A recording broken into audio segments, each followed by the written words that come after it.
สสบายดีพี่น้องทุกคนเด้อนี่เนาะจะเป็นกระเพาะแวงที่เคยรีวิวให้เบิ่งพี่น้องนะตัวนี้ก็เห็นแล้วกันนะพี่น้องเรียบร้อยเนาะพร้อมยิงแล้วพี่น้องตัวนี้จะยิงแต่นักเดียวนะยิงเท่านั้นนะตัวนี้มันบ่มีแม่นเนาะ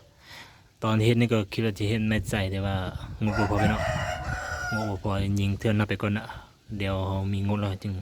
ต่อเม็ดใส่นะพี่น้องเท่านั้นได้เหมือนยากเจอยากนิดนึงนะพี่น้องแต่ว่ามันก็พอใช้ได้พี่น้องเนี่ยประมาณนี้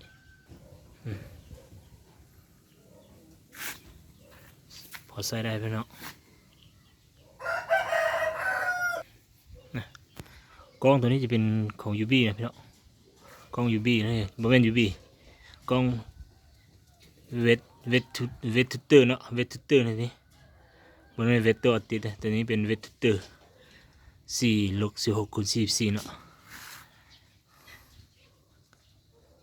ราคาจะเงินบาทจะประมาณ 3,000 ปลายนะพี่น้อง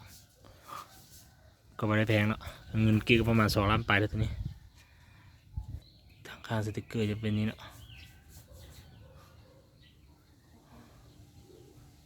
สั้นๆนะพี่น้องเรานี่ซื้อมา60 เซนนะแต่ว่าตัดออกนะพี่น้องประมาณกะประมาณ2 กะไปเนาะยังเหลือแต่50 เซนนะเราตัวนี้ตัด50 สังเอาละ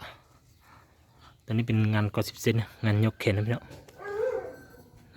สติกเกอร์กล้องเป็นรุ่นนี้มันนี่น้อยนะบอกนี่น้อยนะไม่เหงาเลยบอกแรงก็จำเป็นจะเห็นใหญ่เหงาอะไรพี่น้องซ้ำๆเอาก็ได้นะไม่เข้าเรานี่เดี๋ยวมีเวลาจะเอาไปยิงกุนให้ดึงเลยพี่น้องนะติดตามต่อไปนะนี่จะเป็นเราจะเป็นเราโลทา12 เกลียวแล้วตัวนี้